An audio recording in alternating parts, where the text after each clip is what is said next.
We're live! Woohoo! Yay, we did it. We did it. We pushed the right button. I'm so proud of us. Welcome to the first of 3 different lives that we're going to have in this group to talk about the tools in Foundation. I'm super excited to have one of my favorite people in the world here, Dr. Dain Heer, the co-creator of Access Consciousness, to talk a little bit about our the Foundation tools. And really the thing about this group that we're all really excited about. Hi, Anna. Hi, Facebook users. How are you? Hi, Facebook user, Facebook user, Facebook user. Hi, Catherine. Hi, Maria. Hi, Deb. So one of the things we're really excited about, Dain, about this group is to really, it's, you know, the emblem for Access Consciousness is a dandelion. And I don't know how many people really look at that and see what it is, but it's the sprinkling of those seeds of consciousness that we can be. And the tools of Access give us that possibility. And so in this group, we're looking at like, hey, if we could create something where more people could know about the tools of Access and know about what gets created in a Foundation class, even if they don't choose it. And that's the thing that's so interesting about Access. It's not about pulling people to have to choose a class, to have that as their only means to create more in their life. And so you give away so much free content. You have your tour of consciousness. If you guys have not subscribed to that, go do that right now. Shameless plug. But that you are constantly giving away this stuff because you're truly desiring to change the world, whether or not people sign up for a class. And so that's kind of the foundation of the Foundation group. And so I wanted to know if you could talk a little bit about that and that like sprinkling of seeds energy before we dive in a little bit. Well, I think that's one of the greatest gifts. I did so many things before Access, and it was all about, this is the answer, you must do it this way. And what was interesting is a lot of those things worked if there was a situation that was the exact situation that showed up exactly that way as we had talked about in the class or the workshop or the book or whatever it was, but it didn't give me anything for everything else in life. And also, most of those people were not really acknowledging, there are times where you feel like you're losing it. There are times where you feel like you want to kill people. There are times where you feel like you just want to bury your head in the sand and never wake up, you know? And so for me, my entire target, and I think Simone said it beautifully, Simone Milicis, our worldwide coordinator, when she came to Access, she's like, you know what? She heard Gary say, she said, and what Gary said was, I want everybody in the world to have access to these tools and nobody knows my name. And that's what she and I had as a point of view from the very beginning, was exactly what Gary said. It's like, yeah, that. So people have the choice. And it's not about anything other than having tools that make your life work. But also for me, it's like, if you get greater, I get to get greater too. You know, we all live on this planet together. And I see, and for me, getting to the place where I was going to end my life 20 plus years ago, if things didn't change, after trying every friggin' technique I could and feeling like I failed at all of them. And then coming along to Access and having something that actually worked. Because once again, the other stuff I did work, but after about 3 days, it felt like it stopped working. And so to have tools that I could use to change the actual situations of my life as they occurred was such an amazing gift. And I just got so excited. I wanted everybody to know it was possible. And it's so funny because if you take just one tool of Access, the idea that 98% of your thoughts, your feelings, and your emotions are things you're picking up from other people. It's like just that one thing could change somebody's entire reality if they use it, if they ask, who does this belong to when that stuff comes up? And it like just that, let alone the other 8 or 9 or 25,000 tools that we have at this point that are different ways of changing things, because we're on this continuous search. How do we change things faster? How do we change things with more ease? How do we create more ease in people's lives? And in contrast to everything else that I had done before Access, this Access is about you living your life. It's about, how does your life show up? It's about, how do you feel when you wake up in the morning? How do you feel when you look in the mirror? How do you feel when you want to create something new? Do you have the sense that you can or not? Like in a sense, the very simple, mundane things of life that are not simple and mundane at all, because they build the platform for your life. And in Foundation, what we do is we take the foundation, because a foundation is a solid structure that can't be moved. And most people's foundations look like this. They're trying to shoot their rocket ship and the rocket goes, you know? And so what this is doing is undoing the foundation of limitation and actually allowing you to build a platform that is continuously moving.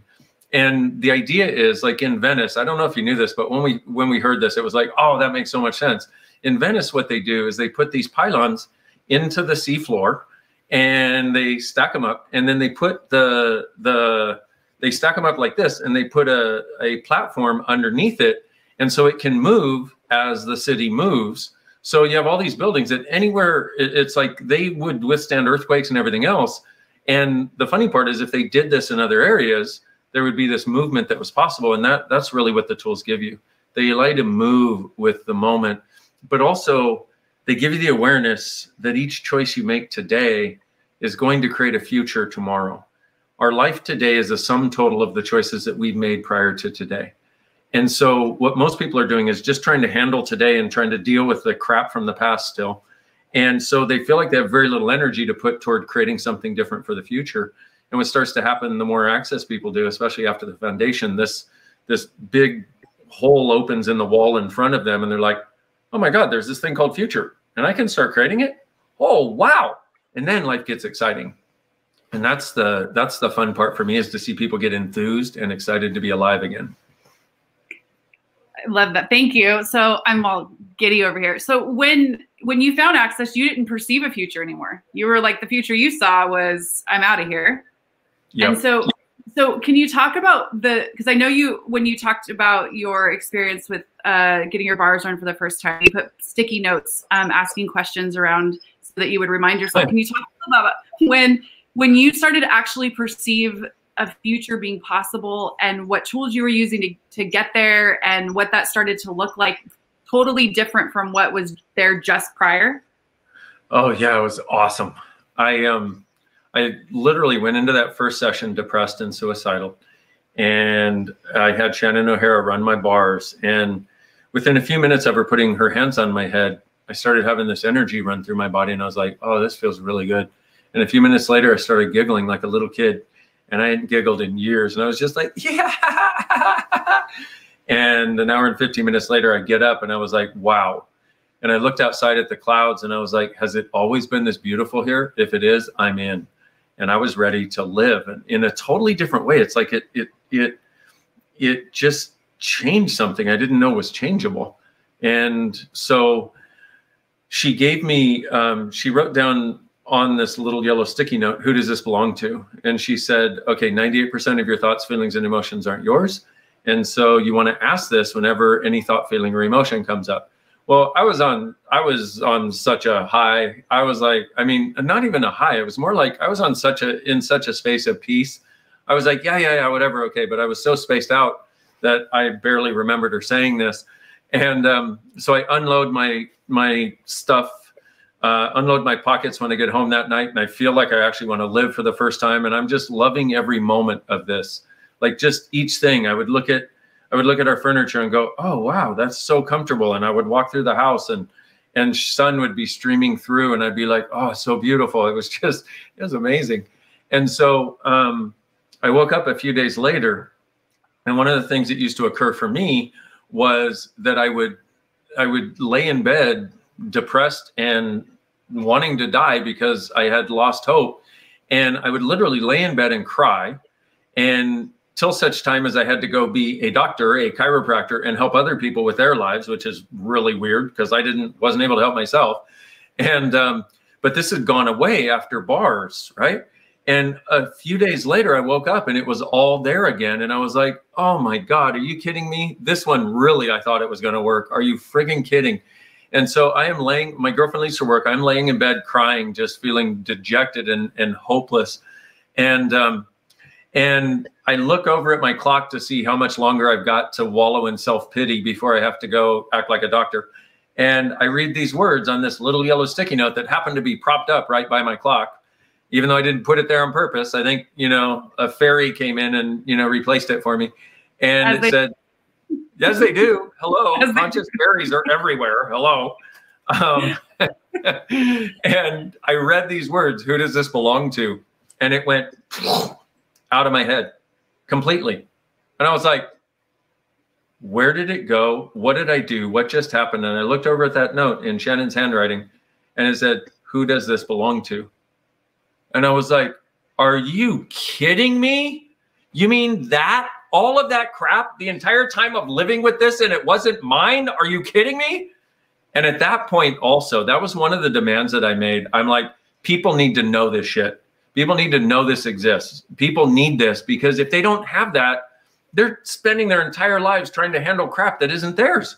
98% of the crap in people's heads is not theirs. And so anyway, it quite literally gave me this kick in the butt. And so what I would do is I'd get together with Shannon every week, and we would run bars, and I would do chiropractic on her, and she would give me a tool to use each week. And I would write them down, and I would, like you said, I'd put little sticky notes all around my house with reminders of different things. And it was the most amazing thing, because I started actually liking to be alive. And then, you know, what happened, she said, "Oh, I'm doing a foundation class. Why don't you come?" And I was like, well, I've done a lot of classes, and I don't find that they, you know, tend to do very much, because I had done every friggin' class I could find. I was going to workshops every weekend I could afford to go to one, and many that I couldn't afford to go to. And so she said, "I'm doing this." And I was like, "Yeah, but I don't think I can afford to pay for it." And so anyway, we worked out a deal where I could pay for it. And so I walk into this foundation class, and it happened to be in Shannon's living room at the time. And so I get the foundation book. Oh my goodness, I get this foundation book, and I just leaf through the table of contents, and I was like, oh my God. And the way she was doing the class at the time, and this was the case 20 plus years ago a lot, is each person would read a page, you know, and it would be like, boom. So I think I may have even started, like, she read the first page, then I went and I read my page.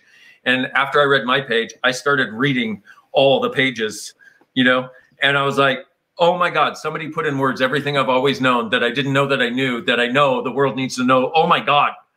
And I just remember having such a sense of hope and a sense of possibilities, because somebody had put into words so many of the things that had somebody put them into words for me before, I would have gone, oh yeah, that. Oh yeah, that. Oh, that makes so much sense. Oh, this is why this is this way. But it wasn't just an explanation. The beauty of it was the explanation, but then it was a clearing to undo the limitation. And I was like, wow. And I remember going through the days of that class, I was just transforming. I mean, I could feel it happening. It's like I could sense feeling different about people in the room as the class went on. I could sense feeling different in my body. I had different points of view about my relationship. I had different points of view about being a chiropractor. And I'll tell you, after that class, I was like, everything is actually possible.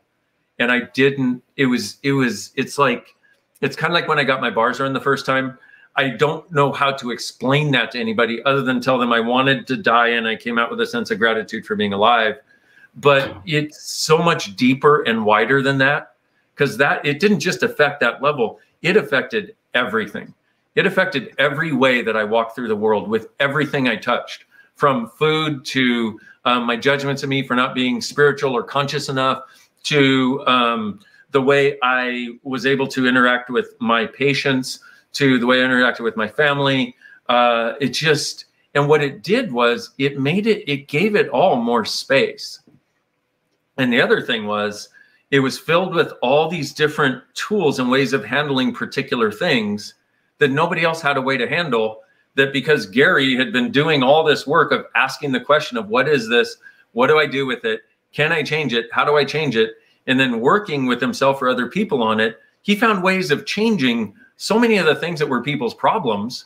And then not only that, but the awareness that what we call a problem, 99.99999% of the time underneath what we call a problem is actually a greater possibility. We've just got a fixed point of view that we're not accessing yet. And so it was phenomenal. I mean, I look back at those years or those months really and years with such gratitude. First, for the fact that I had this bar session that showed me what was possible. Second, for the use of these tools that I would use. I would just because the way I started, you know, she would give me one tool a week to use. And when the universe wanted to cave back in on my head, it would go away. And then the friggin' foundation class. And it used to be 2 classes, you know, as foundation and level 1, which is now 4 days, which is foundation, blah, blah. But after the equivalent of what is the foundation class, holy cow. Like, I just woke up with a sense of hope. I woke up with a sense of not just hope, but like knowing, and a sense of joy, and a sense of, yay, I'm alive, you know? And I look back at that with such gratitude, because the years before that were such struggle and such pain and such suffering and such fear, and fear for the future. And also such a sense that I was just a pile of shit in everybody else's eyes. And that started so dynamically changing after the foundation.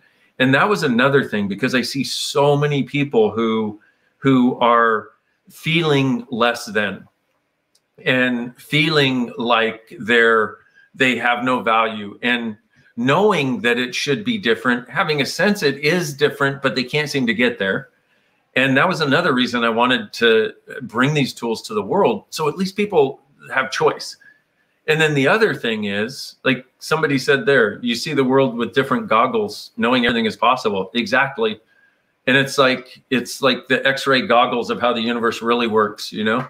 And then though, after having that, it's like, it also created a space where all the stuff that I had given up hope of ever changing, I now started actively pursuing to change it. And it was like, oh my gosh, and it worked. That was a weird part too.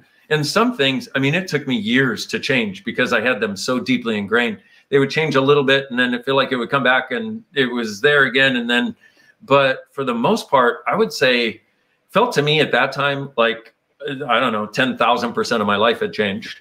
And how do you even begin to talk to somebody and tell them this is possible? It's kind of like somebody takes you out of your body and your life and transplants you into, it's kind of like that movie, Pleasantville, you know, where they go from black and white to color. It's like somebody takes you out of your black and white 1960s movie and puts you in a dynamic, full, vivid color version of the same movie, where people hate you less and you hate yourself less and things work easier. It's almost like somebody changes all the rules of the game on you, but on your behalf, instead of the other way around, like it's been going for so long. So Dain, with that, what do you get after facilitating this class for now over 20 years and facilitating thousands and thousands of people in foundation classes? My question, what would be the value of ever holding on to those black and white goggles and not choosing more? Like, what do you see as like the pain point where people are like, nope, I was one of them. So just wondering, like, what? Maybe we should be asking you this question. I mean, let's turn it around for a moment. What do you see as the value of people holding on to their suffering black and white reality, walking over broken glass every day? It's the value of being normal, I think, is the first thing that pops for me. Now being on this other side, I'm like, why would that be valuable? So I'm just looking at people who are like in this group, who are receiving, and then you hear about like your whole reality shaking and how bad we want to hold on. And like, I just wondering if you could talk a little bit about that energy of, the choice to choose this class. Yeah, here's the interesting part is, people have an awareness of the future that a choice will create in their lives before they make the choice. And the weird part is, we have spent so much of our lives being able to create it as predictable based on what we can't do and what we can't be. And when we have a sense that that might actually change and we'll no longer have any excuses, we sometimes go to,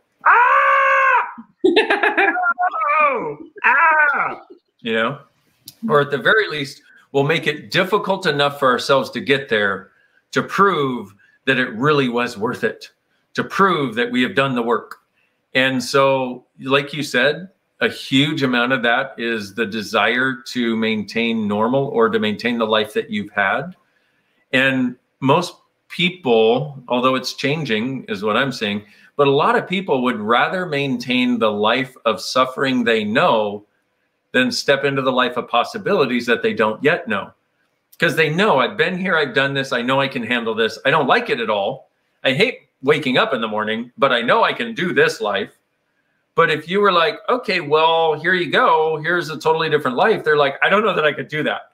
I mean, I liken it to this, okay? Imagine somebody is in prison for 30 years and they know the system. You know, they know they get to go out an hour a day, go out in the yard, see their friends, smoke some cigarettes, whatever. They know the structure. They know when they get fed. They know when they shower. They know exactly everything. And they know all the rules that they can bend or break and get away with it. They know everything.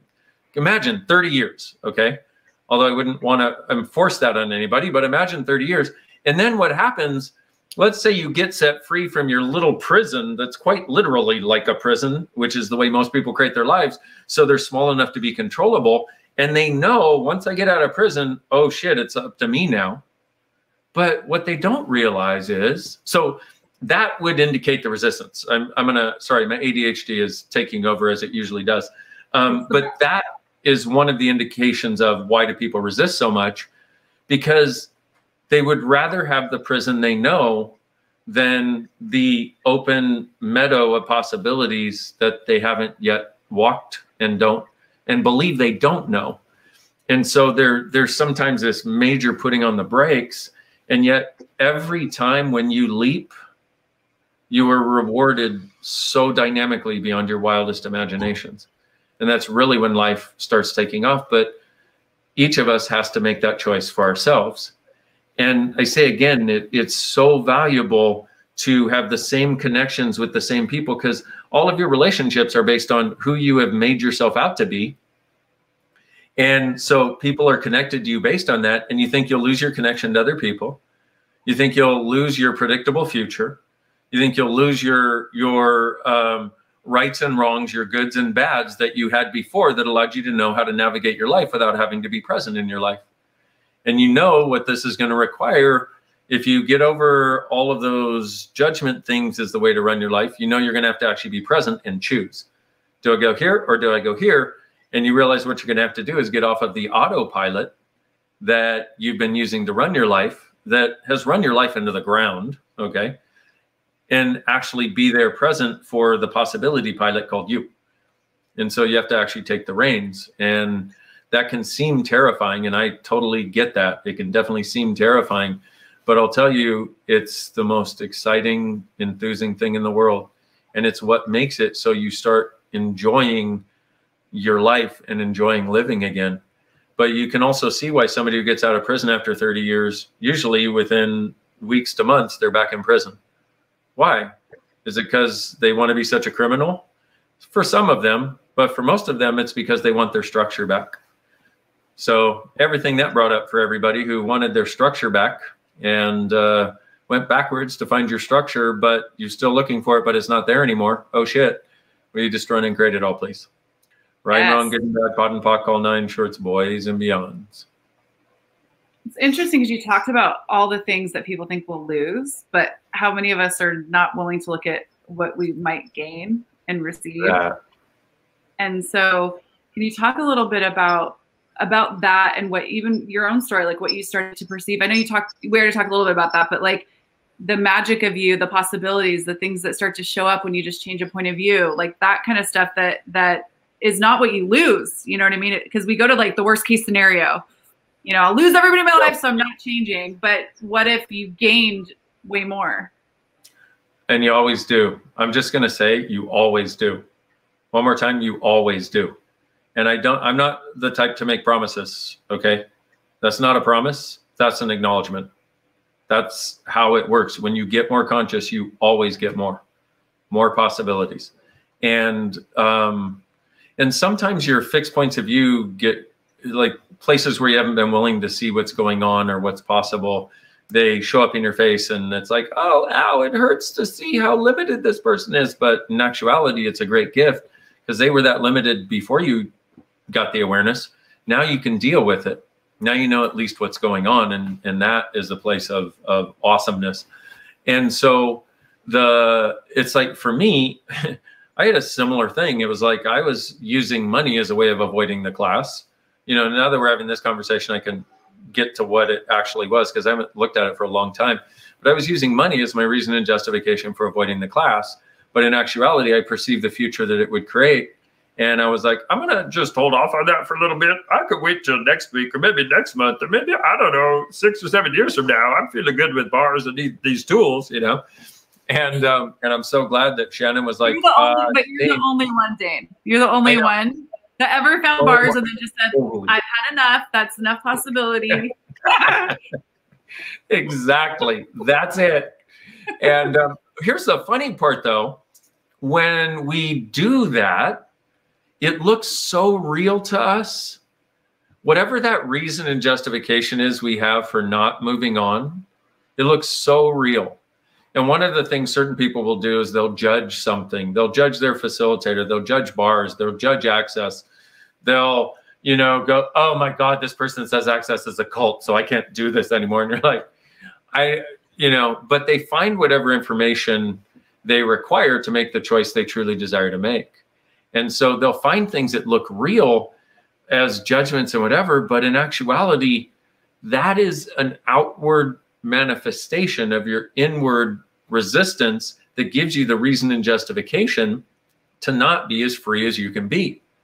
Because access is not about owning you. Access is not about you need to keep doing access. Access is not about you need to follow or all that stuff. It's not about any of that.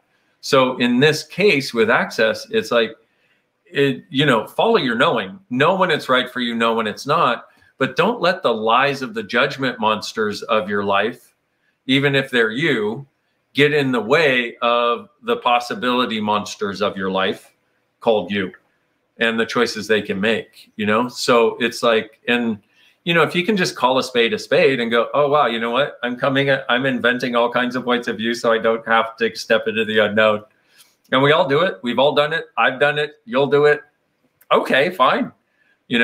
And then that's one of the other things about foundation is people go, oh, it's so much money. I'm like, actually, for what it changes, it is so little money. Now, having said that, I like talking about that and just talking about it openly, because people use that as one of their judgments for why they won't do it and all that sort of stuff. And I'm like, hey, you're right. If it's too much money for you, you are correct. You can't afford it. It is too much money for you, because they're not at the place where they see that as a gift. They're at the place where they're like, oh my God, it's so much money. But one of the things that I found, what I did when I started Access is I was like, I'm going to find a way to create it. And then I asked for different ways of creating money. And guess what happened? Different ways of creating money showed up. Weird, huh? But when I got over the reason and justification that I could use that as an excuse, and I started looking at my life and I'm like, you know what? I've made money the excuse my entire life.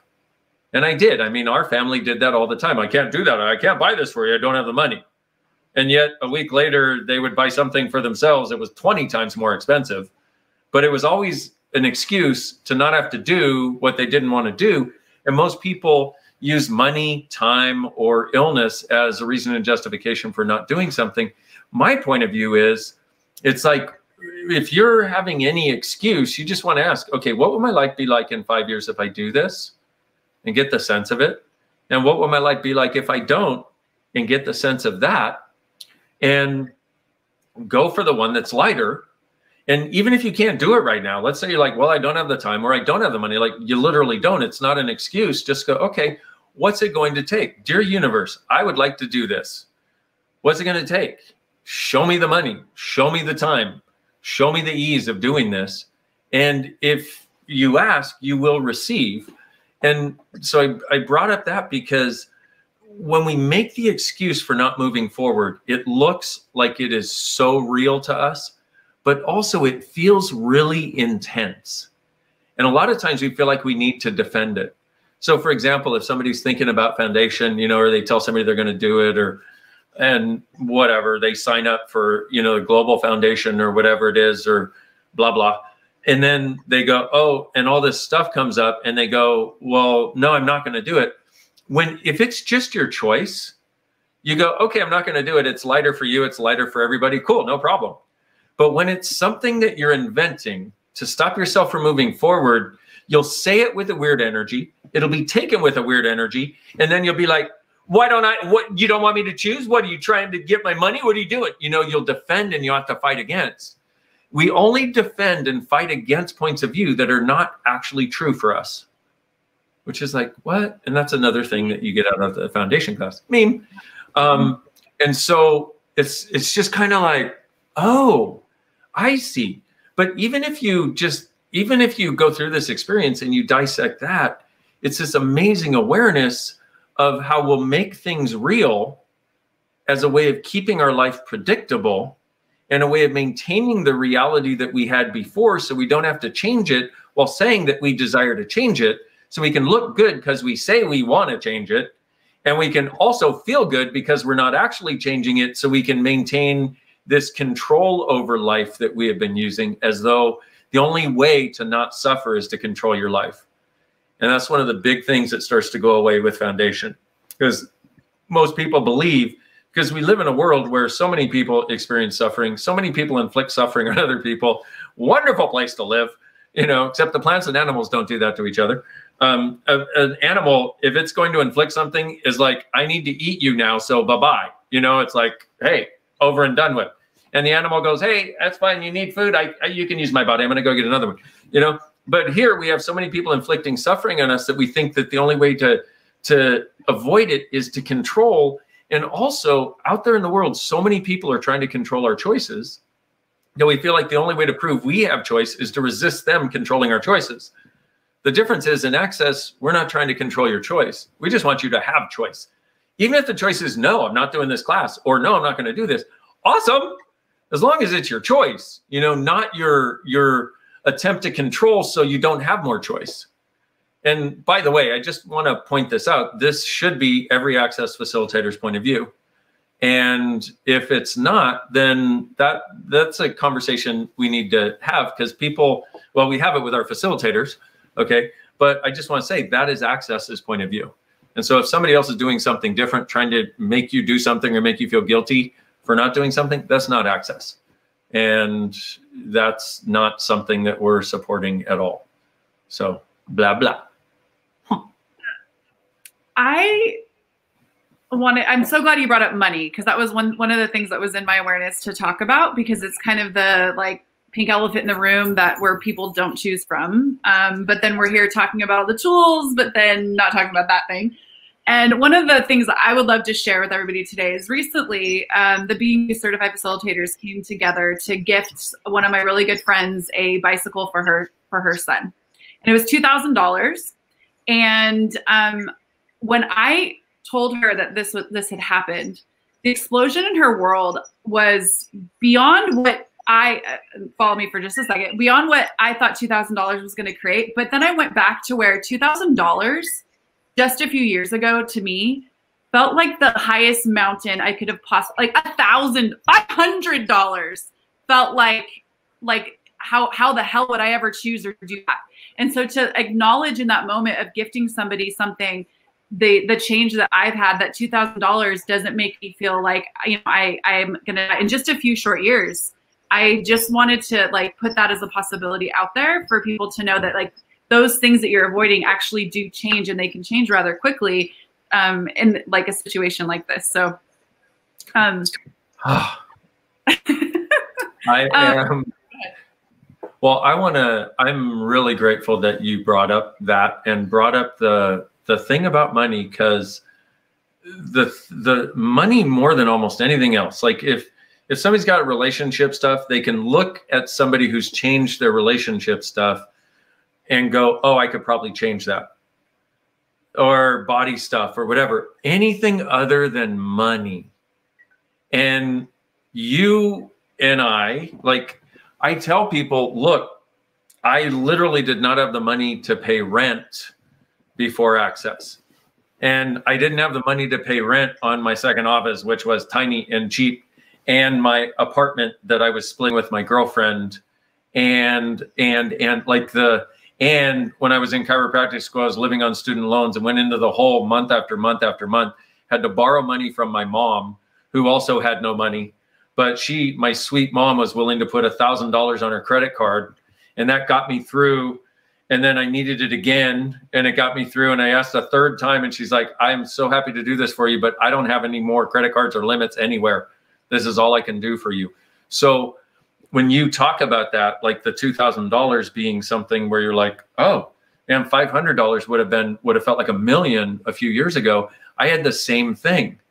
And I cannot stress enough how Access Consciousness, the foundation, was where I started. And I'm so glad we're bringing this up, because you know how you do something and then you forget? Well, the foundation was one of the biggest things that actually started changing. It was right after foundation that my money stuff started changing, finally. And I'm not promising that for anybody, but all I'm saying is, if you got stuff with money, it's because there's lots of fixed points of view in the foundation of your reality. A lot of those you're making real. A lot of those are not yours. A lot of those you bought from other people. Doesn't matter whether you bought them from somebody else. They're bricks in your friggin' foundation of your life that are making it like this as it relates to money.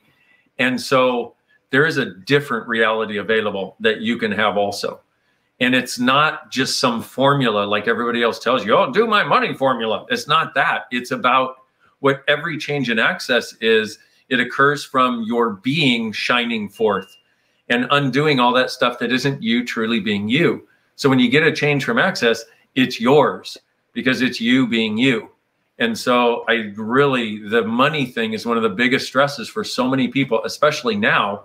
I mean, it used to be before, but ever since Schmarona hit town, it's like, it's just been so intense. And the people that have been using access tools, I know most of the people that have been using access tools for any length of time, the ones that have done the foundation class and some of the other classes, is like they have an ease with money that has just been continuing to increase.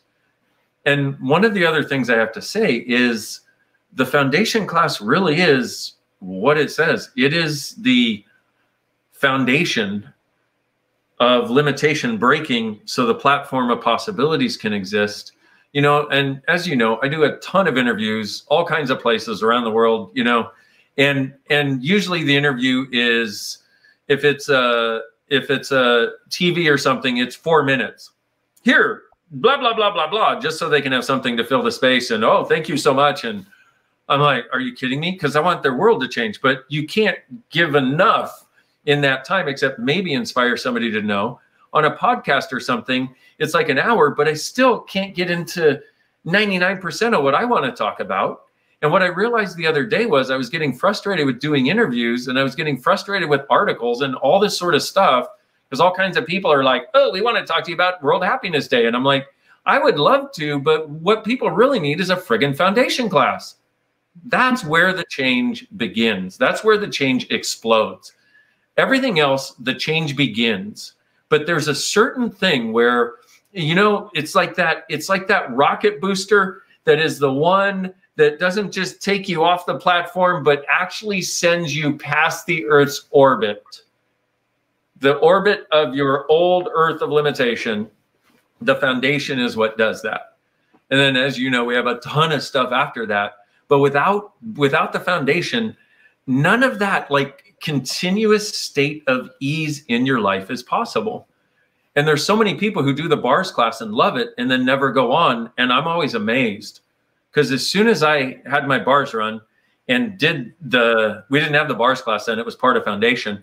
But as soon as I had my bars run, I'm like, okay, I resisted foundation. But as soon as I did it, I was like, I am so grateful I did, because it put so many things that were up as the crap in my life, put them in a friggin' blender, liquefied them, and I just friggin' poured them out and never picked up the blender cup again, So I haven't heard that analogy before, but I like it. There you go. Don't go visual. One of the things that we hear a lot is like, I've already taken a foundation though, but I've already taken one 8 years ago. So I don't really need another foundation. So, can you talk a little bit about that too? Because I get that we might have some people watching that it's like, oh yeah, I did that. I know about that 4 years ago. Haven't done another one since. So yeah. Well, yeah, that's the interesting thing about all of these classes is that every single one you do is actually different. And it's based on your energy. It's based on the energy of the facilitator, but it's also based on how far has consciousness moved since the last time you did it. It's like, after foundation, you can do COP, ESB, and then after you do COP and ESB, you can do SOP. There's body classes, there's all this stuff, right? But it's interesting to me because I have people who are doing SOP classes, and they'll do one after another. They'll do several in a year sometimes. And they go, oh my God, it just increases, the change increases. And then they'll tell me that they just did a foundation class and the amount of change they got is exponentialized. And I'm like, because this is not linear at all. And so when you do the next foundation class, it is going to blow your doors off in a totally different way. And like with the Global Foundation, we do, the rewrite of foundation every year. And it is based on current time information with us and the universe, and also current events that we can contribute to or change. And let's face it, there's some current events to contribute to and change at this point, Yeah, absolutely. The other thing that I wanted to say too is if you could speak to the idea that like you could only have foundation with like one of our facilitators, where like how it's the same manual but different people in the class or facilitating it. So if like they've taken a foundation with me, that doesn't mean that they won't get even more or something totally different with you. That kind of dynamic. Oh, it's different with each person. And also that's one of the other things is, people are, and we need to realize that there's a gift in that each of us is drawn to somebody different. So there's that. Okay. So each of us, there's two conversations in my head, at least going on right now. And one of which is doing a foundation. Like this is my facilitator. That's fine if you feel really comfortable with that person and that sort of thing. But realize that there are, I don't know, at different levels, over 10,000 facilitators of access around the world, between bars and certified facilitators. And there may be somebody else out there that could contribute to you, but in a totally different way. Because as the humanoids we are, we really like to find somebody that we think we like or that likes us and then stay there. Because we know that a lot of people don't like us and a lot of people judge us. So if we found somebody that's good, we're going to stay with this person because they're the best person in the whole wide world. And you know what? Cool. That's great. If that's what works for you and that's what you desire, cool. And just realize there may be somebody else who could contribute, but something totally different. And what if that's cool too? And what I always say is follow your knowing because you know.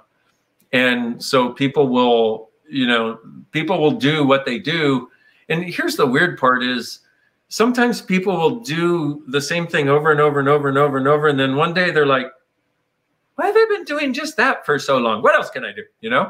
And you only get it when you get it. So please, but also realize you do not own the facilitator. You have not bought and paid for them. So and Sarah is the best person in the whole wide world. Totes. And yep, every facilitator brings different magic to your life. And then the other thing is, like, a lot of times people think that, you must go to Gary and I because we are, the leaders and the gurus. Number one, we're not gurus. If we are, we're a guru together because Gary's the goo, which means he's sticky, and I'm the roo, and I'm saucy. So that works. Okay. That's a really bad joke that probably most people don't understand anymore. Roo is our Rex. Oh, did you get it? Okay, good. It's the sauce base, especially French sauce base. Yeah. All the sauces, Dain, all the time. Hello, me too. We are definitely alike in that regard. So it's like, there's a gift with every facilitator, and it just needs to be a question each time of what's going to create the most and where do I go? And for us, it's about you following your knowing and that you know. And also like I said, there are people who think they must come to Gary and I, and then they come to us and then they go to another facilitator and like, oh my God, I got a lot from you and I got a lot from them. And it's like, well, yeah, that's how it should work. Because, I mean, think about it. Your whole world, you have different people that contribute different things in different ways. You don't try to only receive from one person. And if you do, it's probably going to be less rich of a life than you have the capacity to create if you find who and what could contribute to you the most in each situation. Yeah. And people mentioned like also where the class is, who's attending, all of that. So I know last year we had the biggest global foundation yet in Brazil. And some might say that then the whole world changed, like, you know, after. So did. And so now we have the next one coming up in Mexico, end of April, early May. And I thought maybe if you wanted to talk a little bit about like what you're excited about for that class and what the invitation is, like what you're tapping into, what the energies are, what we can spice up in people's worlds. Oh, girl. Oh, girl. Oh, girl. Oh, boy. Oh, girl. One of the things that I have noticed dynamically, especially in the last year, is that what we have been able to speak about and where we've been able to go has been, and when I say where we're able to go, for me, it's like a sense of it's kind of like how much change can somebody get from a particular class, right? And been facilitating long enough, I have a sense of that from an energetic perspective, not a conclusion, but where we have been able to go in even what are called beginning classes. There's no such thing as a beginning class in Access. Okay, but where we've been able to go in things where people haven't had very much experience of Access other than perhaps a bars class, and has been off the friggin' charts. And so this foundation, part of what it is going to address is a lot of the things that have changed in the world that are now available that most people don't see and most people don't perceive as a result of the changes from the pandemic, the lockdown, and the difference that that has created in people's lives. And a lot more people are in a lot of question at this point. Lots of people are going to more conclusion. But a lot of other people, the humanoids of the world, are going to more question about, okay, I really need to look at something different here. What do I need to see? What tools do I need to go where it's actually possible to go? And I can't predict what foundation will be because we won't know until we get there in the room and then with all the people around the world. But I'm very excited that it's going to be. And I'm very excited to have a ton of pops around the world where the party of possibilities, where people are getting together and having facilitators there while we facilitate in class, where you can ask the facilitator questions, where you can trade bars, or you can do all these sorts of things. But I'm really excited for the worldwide sense of this one, because there's a way in which we have been allowing ourselves to connect through the airwaves, which is really friggin' beautiful and amazing. And I mean, this last weekend, I just did a Symphony of Possibilities class, and that is where people work on each other using this energy thing that I guess I will claim credit or notoriety for developing, if you will. It happened to me. I just brought it to the world when it did. But seeing people actually get this sense of how things work and the sense of being having a direct experience of the energetics of things, and it trickles everywhere.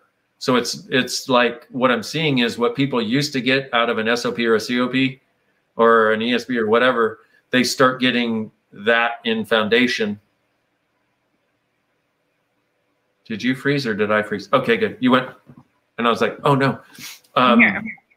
It's not like they get the same class, but the same level of energetic change is becoming available. And I'm friggin' excited. I'm like a little kid. I'm like, come on. Is it foundation yet? Is it foundation yet? Is it foundation yet? And you get to pack and you get to go to the country. What? All new, oh my all new goodness. things. All new adventures I get to have. Yay.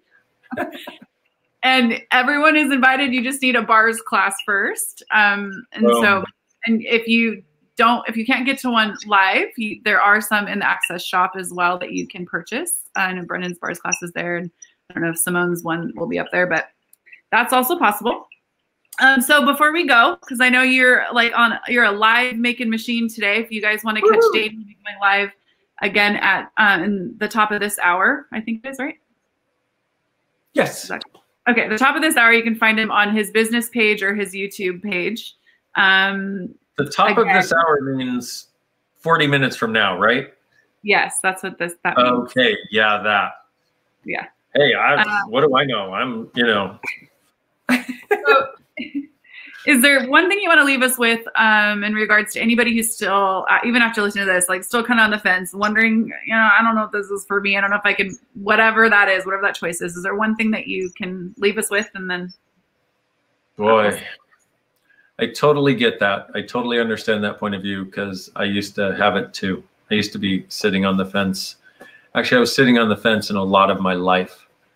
And my question is, let me tell you what I found is there were so many times where I sat on the fence so long, I eventually slipped and the white pokey thing went right up my butt.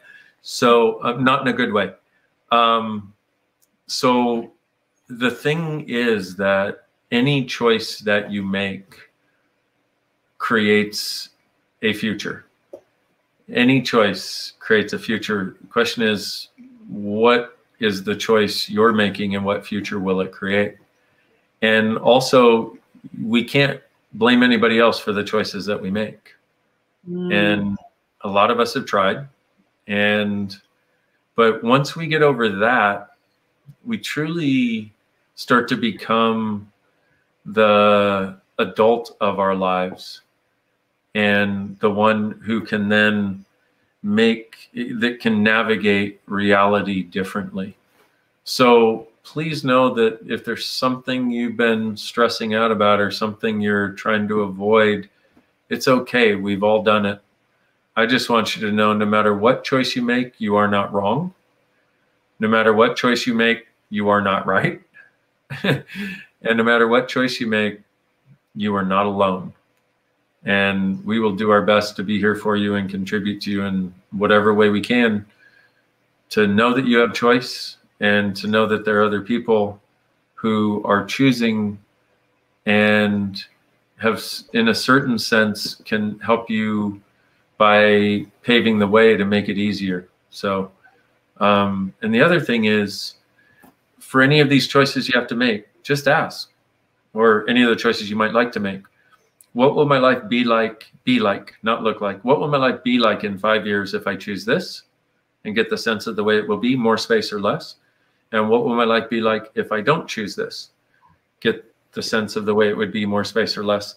And to whatever extent you will allow yourself, please choose those things that create more lightness and more space when you think about choosing them.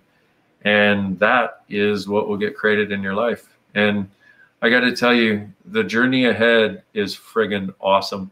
And it may look daunting because on any journey of 1,000 steps, we will not start unless we can see all 1,000 steps and know how to navigate them all. But the way the journey really works, if it's a journey of 1,000 steps, until you take the first step, you can't even see the second step because it isn't there yet until you make the first one. So what I say is leap and find out that you have wings. At the very worst, you will fall gloriously to the ground, have an amazing ride, and splat gloriously. And then you get to pick yourself up and start over again in a totally different way. But don't stop choosing. And please never quit, never give up, and never give in. And you will create everything you desire and way more. It's a beautiful way to end our time together today. Thank you so much. I'm so grateful to have these conversations with you. Thank you. Me also. And thank y'all. That's Texan. Thank y'all. Thank y'all. See you later. Bye-bye.